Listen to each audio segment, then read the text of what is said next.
Tu sais, parfois, tu traverses des situations qui finissent par te définir. Tu passes par des problèmes qui finissent par te coller à la peau et dont l'étiquette finit par devenir la marque déposée de qui tu es. C'est vraiment l'histoire qu'a vécue cette femme. Pendant 12 ans, elle était presque invisible. Elle n'avait plus de relation, plus de vie.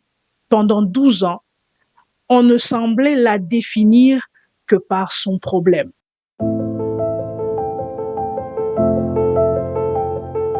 Salut, que Dieu te bénisse et bienvenue dans cette troisième capsule qui va parler de retrouver son identité perdue.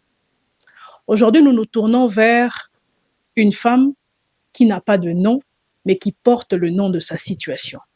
Elle s'appelle la femme à la perte de sang. Tu sais, parfois, tu traverses des situations qui finissent par te définir. Tu passes par des problèmes qui finissent par te coller à la peau et dont l'étiquette finit par devenir la marque déposée de qui tu es. C'est vraiment l'histoire qu'a vécue cette femme. Pendant 12 ans, elle était presque invisible. Elle n'avait plus de relation, plus de vie. Pendant 12 ans, on ne semblait la définir que par son problème. Voilà pourquoi toi et moi ne connaissons pas son nom, mais nous connaissons son problème. Mais ce que j'aime, c'est qu'un jour, elle a décidé qu'elle voulait retrouver non pas seulement la santé, mais le droit de fonctionner comme tous les autres, le droit de se mouvoir dans la cité comme tous les autres. Et elle a décidé d'aller toucher Jésus. Je suis venue te dire aujourd'hui qu'il est possible de sortir de l'identité que ton problème et ta situation t'a collé. Mais il te faut faire une démarche. Aller vers Jésus. Le pas de la foi est ce qui a permis à cette femme de retrouver l'identité qu'elle avait perdue.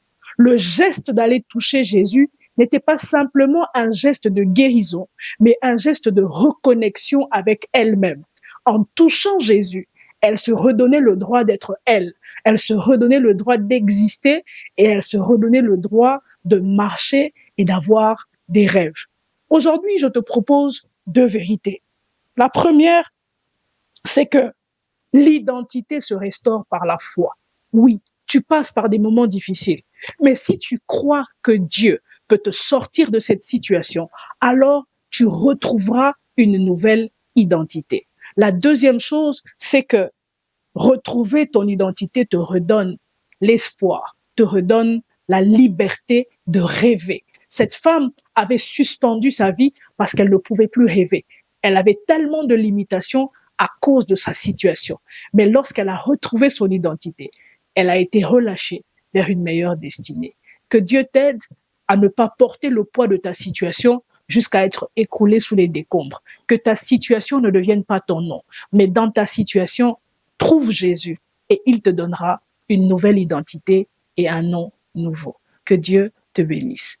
Bienvenue sur notre plateforme d'enseignement, d'études bibliques, de motivation chrétienne et de partage d'expériences Rise in Christ, qui veut tout simplement dire s'élever en Christ, grandir en Christ, ressusciter en Christ.